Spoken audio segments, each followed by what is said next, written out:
জনগণ চাইলে রাজনীতিতে ফিরতে পারবেন শেখ হাসিনার ছেলেমেয়েরা, রয়টার্সকে বললেন বিএনপি চেয়ারম্যান তারেক রহমান। রাজনীতি করার অধিকার সবার রয়েছে বলে মন্তব্য।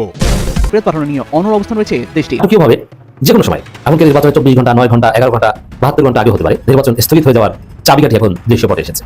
পরিস্থিতি দ্রুত ভিন্ন দিকে চলে যাচ্ছে। জনতার উপর পুলিশের লাঠিচার্জ, হঠাৎ প্রশাসনের মারমুখী ভূমিকা নিয়ে প্রশ্ন তুললেন মিজানুর রহমান আজাহারি। স্টাল ভোট দিলেন আনিসুল পলক সহ আওয়ামী লীগ নেতারা। তালিকায় সরকার গঠনে প্রস্তুত জামায়াত ইসলামী, প্রস্তাব নাকচ করলেন তারেক রহমান। আর প্রধানমন্ত্রী হিসেবে চান তারেক রহমানকে, আর 34% দেখতে চান জামায়াতের আমির ডক্টর শফিকুর রহমানকে। অভ্যুত্থানের পর থেকেই সাবেক প্রধানমন্ত্রী শেখ হাসিনাকে আশ্রয় দেয় ভারত। এছাড়া মানবতা বিরোধী অপরাধে আন্তর্জাতিক অপরাধ ট্রাইব্যুনাল আওয়ামী লীগ সভাপতির মৃত্যুদণ্ডের ঘোষণা করলেও তাকে পুনরায় রাজনীতিতে ফেরানোর চেষ্টা হলে তা প্রতিহত করা হবে বলে হুঁশিয়ারি দিয়েছেন জাতীয় নাগরিক পার্টির মুখপাত্র ও সাবেক উপদেষ্টা আসিফ মাহমুদ সজীব ভুইয়া। শেখ হাসিনার সন্তানরা কি বিদেশে থেকে ফিরে রাজনীতিতে অংশ নিতে পারবেন? তারেক রহমান কোনো রাগঢাক না রেখেই বলেছেন যে কারোরই রাজনীতি করার অধিকার আছে। জানিয়ে দিব এইমাত্র বা সর্বশেষ গুরুত্বপূর্ণ আপডেট খবর। দর্শক, এত সময় শুনছিলেন সংবাদ শিরোনাম, এবার থাকছে বিস্তারিত। তার আগে ছোট্টটা রিকোয়েস্ট করতে চাই, যারা এই ধরনের নিউজ দেখতে ভালোবাসেন দেরি না করে চ্যানেলটি সাবস্ক্রাইব করে বেল আইকনটি অল করে দিবেন। তাহলে কথা লম্বা না করে চলুন ভিডিওটি শেষ পর্যন্ত দেখতে থাকি। অসাংবিধানিক পুরো ব্যবস্থাকে ভেঙে চুরে সরিয়ে দিয়ে ফেলে দিয়ে একটা সাংবিধানিক প্রক্রিয়া পুনঃপ্রতিষ্ঠার জন্য একজন স্পিকারের পদাধিকারী ব্যক্তিই যথেষ্ট। এমনকি রাষ্ট্রপতি সরে গেলে সংবিধানে সুস্পষ্টভাবে লেখা আছে স্পিকারের তার দায়িত্ব নেওয়ার কথা। কাজেই এসব ভেবেই এই অসাংবিধানিকতার শেষ করতে পারেন একমাত্র স্পিকার শিরীন শারমিন চৌধুরী উদিত হলেই বা তার উদয় হলেই, সে কারণেই কি তাকে সুরক্ষা দেওয়া হয়েছে? বাংলাদেশের সর্বশেষ সংসদের স্পিকার শিরীন শারমিন চৌধুরী, তিনি এখন কোথায়? শিরীন শারমিন চৌধুরী বাংলাদেশেই ছিলেন। জাতীয় সংসদ ভবনের যে প্রাঙ্গণ, যে এলাকা, সেখানেই তিনি তার সরকারের দেওয়া বাসভবনেই বাস করছিলেন 5ই আগস্ট পর্যন্ত। 5ই আগস্টে বিক্ষুব্ধ জনতা যখন সংসদ ভবনের মতোই সংসদ এলাকার নানাজনের বাসা বাড়িতেও ভাঙচুর লুটপাট চালাতে ছুটে যায়, তখন স্পিকার শিরীন শারমিনের বাড়িতেও বিক্ষুব্ধ জনতা শত শতে হাজারে হাজারে তার বাড়ি লুটপাট এবং স্পিকারকে ধরার জন্য ছুটে যায়। কিন্তু স্পিকার তার আগেই তার পরিবার, তার স্বামী, সন্তান সহ নিজ গাড়িতে করে ওই বাড়ি ছেড়েছেন বলে পরে স্পিকার শিরীন শারমিন চৌধুরীর বাড়ির কর্মকর্তা কর্মচারীদের কাছ থেকে জানা যায়। দেখেন, এই যে স্পিকার শিরীন শারমিন চৌধুরী নিয়ে কোনো কথা নাই, সেই বিষয়টা ভীষণ রহস্যজনক। মানে বিশেষভাবে এখন যখন নির্বাচন নাকি 12 তারিখ হলে পরে ঠিক মানে শপথ গ্রহণ কাকে দিয়ে হবে, ক্ষমতা হস্তান্তরটা কতটা মসৃণ হবে, এসব নিয়ে নানা সন্দেহের মধ্যে আসিফ নজরুল থেকে প্রেস সচিব শফিকুল আলম পর্যন্ত নানা রকম তত্ত্ব দিচ্ছেন, ব্যাখ্যা বিশ্লেষণ হাজির করছেন যে স্পিকার নাই তো কি হয়েছে, ডেপুটি স্পিকার জেলে তো কি হয়েছে, প্রধান বিচারপতিও শপথ নেওয়াতে পারেন, প্রধান নির্বাচন কমিশনারও শপথ পড়াতে পারেন নতুন সংসদ সদস্যদেরকে। বাংলাদেশের যেহেতু সংবিধানটা লিখিত, কাজেই সেই লিখিত সংবিধানে সকল কিছুই কিন্তু খুব সুনির্দিষ্টভাবে লেখা আছে। সেখানে যা প্রথা, তাতে স্পিকার শিরীন শারমিন চৌধুরীর পদটা এত গুরুত্বপূর্ণ যে তিনি একদিকে সাংবিধানিকভাবে তৃতীয় সর্বোচ্চ পদের অধিকারী, মানে রাষ্ট্রপতি, প্রধানমন্ত্রী, তারপরেই স্পিকারের অবস্থান, এবং তিনি এমন একটা পদের অধিকারী যে আগের সংসদ ভেঙে দেওয়া হলেও, মানে দ্বাদশ সংসদ ভেঙে দেওয়া হলেও পরবর্তী সংসদের স্পিকারের কাছে দায়িত্ব না দেওয়া পর্যন্ত আগের সংসদের স্পিকারকেই কিন্তু দায়িত্বে বলে ধরে নেওয়া হয়। সেটাই সংসদের বিধান। এমনকি স্পিকার যদি পদত্যাগও করেন তাহলেও ধরে নিতে হবে যে তিনি দায়িত্বে আছেন, তিনি পরবর্তী সংসদের নতুন সংসদ সদস্যদের শপথ পড়াবেন, স্পিকার নির্বাচনের পর স্পিকারকে দায়িত্ব বুঝিয়ে দিয়ে তবে তিনি দায়িত্ব থেকে সরে যাবেন। তিনি যদি না দায়িত্ব পালন করেন তাহলে ডেপুটি স্পিকারকে দায়িত্বে আসতে হবে। মানে তিনি যদি তার মৃত্যু বা এমন কোনো ঘটনা ঘটে, ডেপুটি স্পিকার দায়িত্ব নেবেন। এখন দেখেন, ডেপুটি স্পিকার এখনো অভিযুক্ত। স্পিকারের বিরুদ্ধেও একটা হত্যা মামলা আছে। স্পিকার শিরীন শারমিন নাকি রংপুরে এক স্বর্ণ দোকানের কর্মচারীকে হত্যা করেছেন, সেরকম একটা মামলা তার বিরুদ্ধে আছে। ডেপুটি স্পিকারের বিরুদ্ধেও পাবনার মামলা আছে। তো তিনি এখন কারাগারে আছেন, তো কিন্তু তিনি তো দণ্ডপ্রাপ্ত নন। তাহলে ডেপুটি স্পিকারের এসে দায়িত্ব পালন করার কথা, শপথ গ্রহণ করানোর কথা। কিন্তু কোনো সাংবিধানিক ভিত্তি নাই যে সরকারের, মানে অন্তর্বর্তীকালীন সরকারের তো কোনো সাংবিধানিক ভিত্তি নাই, উপদেষ্টার কোনো সাংবিধানিক ভিত্তি নাই, সেই অসাংবিধানিক ইউনূস সরকারের অসাংবিধানিক আইন উপদেষ্টা তিনি এমন তত্ত্ব হাজির করছেন যে তার যাকে মনে চাইবে তাকেই নাকি রাষ্ট্রপতি অনুমোদন দেবেন এবং তাহলে তিনিই নাকি সংসদের শপথ পড়িয়ে ফেলতে পারবেন। আমার সন্দেহের জায়গা হচ্ছে যে এই যে ফ্যাসিবাদ বিরোধী এই বিপ্লবী সরকার কিংবা তার যে পেটোয়া বাহিনী, মব বাহিনী, কারো মুখে এই যে দীর্ঘ সময় ধরে স্পিকার শিরীন শারমিন চৌধুরী কোথায় তার কোনো খোঁজ মিলল না, কিংবা তাদের যে সংবাদ মাধ্যমগুলো তারাও কোনো খোঁজ করলো না, সেটা খুব গুরুত্বপূর্ণ একটা বিষয়। স্পিকার শিরীন শারমিন চৌধুরী সেপ্টেম্বরের 2 তারিখে পদত্যাগ করেন, রাষ্ট্রপতির কাছে পদত্যাগপত্র পাঠান এবং তারপর জানা যায় যে স্পিকার শিরীন শারমিন চৌধুরী সেপ্টেম্বর মাসেই বাড়িতে বসেই সাধারণ পাসপোর্টের জন্য আবেদন করেছেন এবং অক্টোবর মাসে পাসপোর্ট অফিসে তার এবং তার পরিবারের, মানে তার স্বামীর আঙুলের ছাপ, আইরিস সব পৌঁছে যায়, মানে চোখের মনির যে ছবি তারা গ্রহণ করে, তার মানে ওই মেশিনপত্র নিয়ে স্পিকার শিরীন শারমিন চৌধুরীর বাড়ি, মানে যেখানে তিনি আত্মগোপনে আছেন, সেই সুরক্ষিত জায়গা পর্যন্ত কেউ একজন পৌঁছন কর্মকর্তাদের এবং তার সাধারণ পাসপোর্টের ব্যবস্থা করা হয়। কিন্তু স্পিকার শিরীন শারমিন চৌধুরী দেশ ছেড়েছেন সেটা এখন পর্যন্ত জানা যায় না। সেপ্টেম্বরের শেষে ধারণা করা হচ্ছিল আইএসপিআর সেনাবাহিনী থেকে যে তালিকা দেওয়া হয়েছিল যে তারা অনেক সরকারি কর্মকর্তা, দায়িত্ববান লোকদেরকে আশ্রয় দিয়েছিলেন সেনা সদরের ভেতরে, তখন এই গুঞ্জন চরমে উঠেছিল যে সেখানেই স্পিকার শিরীন শারমিন চৌধুরী তার স্বামী সন্তান সহ অবস্থান করছেন।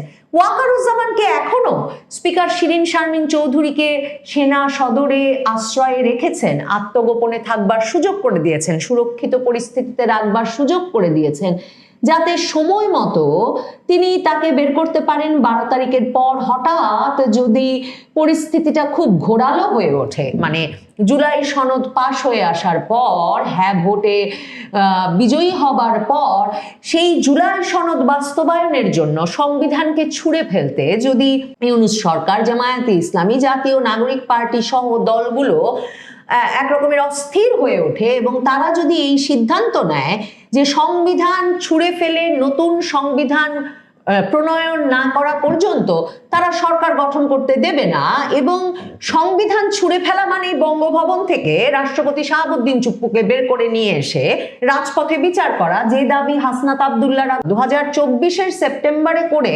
বঙ্গভবনের সামনে ঘেরাও করেছিলেন 48 ঘন্টার আলটিমেটাম দিয়ে, এবং শেষ পর্যন্ত সেনাবাহিনী থেকে, সেনা প্রধানের কাছ থেকে কোনো সায় না পেয়ে সেই চাপে একরকমের সরে আসতে বাধ্য হয়েছিলেন। বিএনপিও সে ঘটনায় সায় দেয় নাই, কারণ বিএনপির ইচ্ছা সাংবিধানিক প্রক্রিয়ায় দ্রুত তারা সরকার গঠন করে বাংলাদেশের ক্ষমতায় অধিষ্ঠিত হয়ে সরকার পরিচালনা করবে।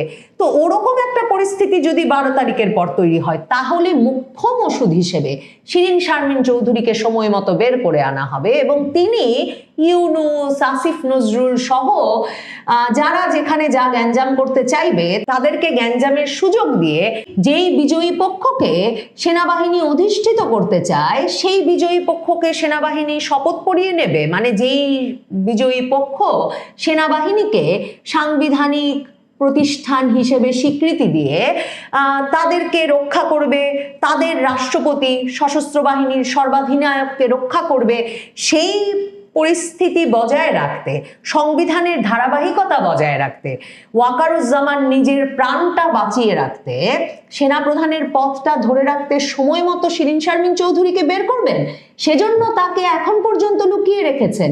দেখুন, আমি মাসের পর মাস ধরে আওয়ামী লীগের বিভিন্ন নেতা কর্মী, মানে আওয়ামী লীগের শীর্ষ নেতৃবৃন্দের, যারা আওয়ামী লীগের বিভিন্ন শীর্ষ পর্যায়ের মন্ত্রীরা, নেতারা কে কোথায় আছেন তার খোঁজ জানেন, তাদের কাছেও যখন শিরীন শারমিন সম্পর্কে জিজ্ঞেস করেছি, তারাও শিরিন শারমিন চৌধুরীর অবস্থান সম্পর্কে কোনো সুস্পষ্ট ধারণা দিতে পারেন নাই। শিরিন শারমিন চৌধুরী সত্যি কি দুর্গম সীমান্ত, মানে খানা খন্দ পাহাড় পর্বত জঙ্গল পেরিয়ে স্থলপথে দুর্গম সীমান্ত পাড়ি দিয়ে ভারত চলে গেছেন? ভারতে চলে গেলে সাংবিধানিক পদাধিকারী স্পিকার শিরিন শারমিন চৌধুরীর অবস্থান কি এতদিন ধরে অজানা থাকতে পারত? শিরিন শারমিন চৌধুরী পশ্চিমের কোনো দেশে চলে গেছেন, তার সেই পাসপোর্ট নিয়ে, যে পাসপোর্ট অক্টোবরে ঘরে বসেই তার হাতে তুলে দেওয়া হয়েছে প্রশাসনের ইঙ্গিতে, তাহলে তিনি বিমানবন্দর পাড়ি দিয়েছেন এমন একটা মানে গোপনীয়তার মধ্যে যে বাংলাদেশের বিমানবন্দর দিয়ে বিমানে উঠে তিনি পার হয়েছেন, কিন্তু কোনো যাত্রী, বিমানবন্দর ব্যবহারকারী, বিমানবন্দরের কোনো কর্মকর্তা কেউ সেই খবর ফাঁস করেন নাই। বাংলাদেশে তো সেটা একটা অসম্ভব ব্যাপার।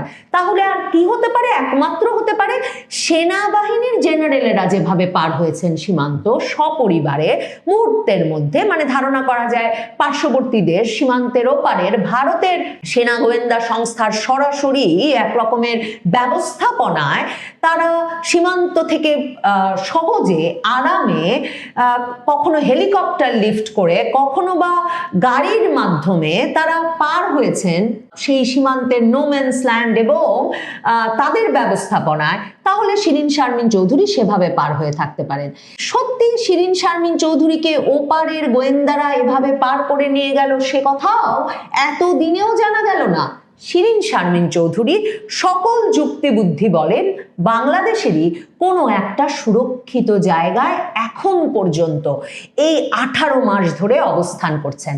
একবার মাত্র সরকারের কোনো উচ্চ পদস্থের মুখে স্পিকার শিরিন শারমিন চৌধুরীর কথা শোনা গিয়েছিল, সেটাও হাসনাত আব্দুল্লাহ 2025-এর মার্চে ফাঁস করে দিয়েছিলেন বলে, যে সেনা সদর দফতরে ডেকে নিয়ে গিয়ে সেনাপ্রধান ওয়াকারুজ্জামান বলেছেন তিনি রিফাইন্ড আওয়ামী লীগকে রাজনৈতিক প্রক্রিয়ায়, নির্বাচনী প্রক্রিয়ায় অংশগ্রহণ করার সুযোগ করে দিতে চান এবং তিনি চান হাসনাত আব্দুল্লাহরা তাতে রাজি হন। এবং হাসনাত আব্দুল্লাহ তখন বলেছিলেন যে এই পুরো পরিকল্পনাটাই ভারতের সেই পরিকল্পনা ওয়াকারুজ্জামান বাস্তবায়ন করতে চাইছিলেন হাসনাতদের মাধ্যমে, এবং সেই পরিকল্পনায় তিনি নাকি শিরিন শারমিন চৌধুরী, সাবের হোসেন চৌধুরী, ফজলে নূর তাপস এদের নাম বলেছেন। তার মানে ওয়াকারুজ্জামান জানেন যে শিরিন শারমিন চৌধুরী কোথায় আছেন, মানে সাবির হোসেন চৌধুরী বাড়িতেই আছেন, একবার গ্রেফতার হয়েছেন, সাথে সাথেই জামিন পেয়েছেন, বাড়িতে আছেন, তার সঙ্গে ইউরোপীয় দেশের কূটনীতিকরা গিয়ে দেখাও করে এসেছে, সব খবরই আমরা পেয়েছি। শেখ ফজলে নূর তাপস 5ই আগস্টের 2 দিন আগে শেখ হাসিনার অনুমোদন নিয়েই চলে গেছেন বিদেশে, সে খবর, সেই টেলিফোন কনভারসেশন সরকার ফাঁস করেছে। শিরিন শারমিন চৌধুরীর ব্যাপারে কোনো খবর নাই। অথচ শিরিন শারমিন চৌধুরী শেখ হাসিনার যতটা ঘনিষ্ঠ ছিলেন এবং সরকারের যেরকম একটা উচ্চ পদে ছিলেন, এই নীরবতা রহস্যজনক বটে। শেখ হাসিনা 2009 সালের সংসদেই তাকে নারী সংরক্ষিত আসনে প্রথম সংসদ সদস্য নির্বাচিত করে আনেন এবং এরপর নোয়াখালীর মেয়ে শিরিন শারমিন চৌধুরীকে রংপুরে শেখ হাসিনা তার নিজ আসন থেকে উপনির্বাচনে জয়ী করে এনে সংসদ সদস্য বানান এবং এরপর স্পিকার হন শিরিন শারমিন চৌধুরী।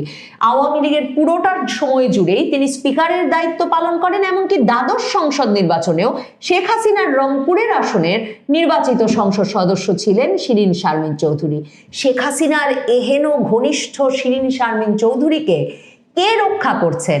সেটা কি সংসদকে, সরকারকে আবারও সাংবিধানিক প্রক্রিয়ায় ফিরিয়ে আনতে কেউ একজন তাকে সুরক্ষা দিয়ে রক্ষা করছেন? মুহূর্তের মধ্যেই অসাংবিধানিক পুরো ব্যবস্থাকে ভেঙে চুরে সরিয়ে দিয়ে, ফেলে দিয়ে একটা সাংবিধানিক প্রক্রিয়া পুনঃপ্রতিষ্ঠার জন্যে একজন স্পিকারের পদাধিকারী ব্যক্তিই যথেষ্ট। এমনকি রাষ্ট্রপতি সরে গেলে সংবিধানে সুস্পষ্টভাবে লেখা আছে স্পিকারের তার দায়িত্ব নেওয়ার কথা। কাজেই এসব ভেবে এই অসাংবিধানিকতার শেষ করতে পারেন একমাত্র স্পিকার শিরিন শারমিন চৌধুরী উদিত হলেই বা তার উদয় হলেই। সে কারণেই কি তাকে সুরক্ষা দেওয়া হয়েছে? তাকে কেউ একজন লুকিয়ে রাখছেন?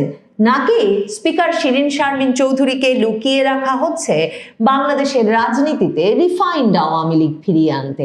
দেখেন, রিফাইন্ড আওয়ামী লীগ ফিরিয়ে আনতে শিরীন শারমিন চৌধুরীর প্রয়োজনীয়তার বিষয়টা 2025-এর মার্চে যেমন আওয়ামী লীগের নেতা কর্মী সমর্থকদের মধ্যে যেমন কোনো চাঞ্চল্য তুলতে পারে নাই, বাইরেও তুলতে পারে নাই, কারণ সকলেই জানেন আওয়ামী লীগ ফিরে আসতে হলে ফিরতে হবে শেখ হাসিনার মাধ্যমে। তাহলে স্পিকার শিরীন শারমিন চৌধুরীকে যারা রক্ষা করছেন, সুরক্ষা দিচ্ছেন, বাংলাদেশের ভেতরেই তিনি যদি এখনো থেকে থাকেন, তাহলে তাকে যারা রক্ষা করছেন, তাকে সকল আলোচনার বাইরে যারা রেখেছেন, পুলিশি অভিযানের বাইরে যারা রেখেছেন, তারা জানেন স্পিকার শিরীন শারমিন চৌধুরী তার সাংবিধানিক পদমর্যাদা বলে কত বড় একটা কৌশলগত অস্ত্র হয়ে উঠতে পারেন বাংলাদেশে আবারও যে কোনো টালমাটাল অবস্থায়। যেমন টালমাটাল অবস্থা 12 তারিখের নির্বাচনের পরে সৃষ্টি করার চেষ্টায় আছেন অনেকেই। সে কারণে স্পিকার শিরীন শারমিন চৌধুরী কোথায় আর কারা তাকে। প্রিয় দেশবাসী, আপনারা যে যেখান থেকে ভিডিওটি শুরু থেকে শেষটা মাত্র দেখছেন, আপনাদের সকলকে জানাই অসংখ্য ধন্যবাদ। যদি ভিডিওটি ভালো লেগে থাকে অবশ্যই সবার কাছে শেয়ার করে দিবেন, তাহলে সবাই সুস্থ থাকবেন, ভালো থাকবেন। অবশ্যই দেখা হবে পরবর্তী কোনো নিউজে। আসসালামু আলাইকুম।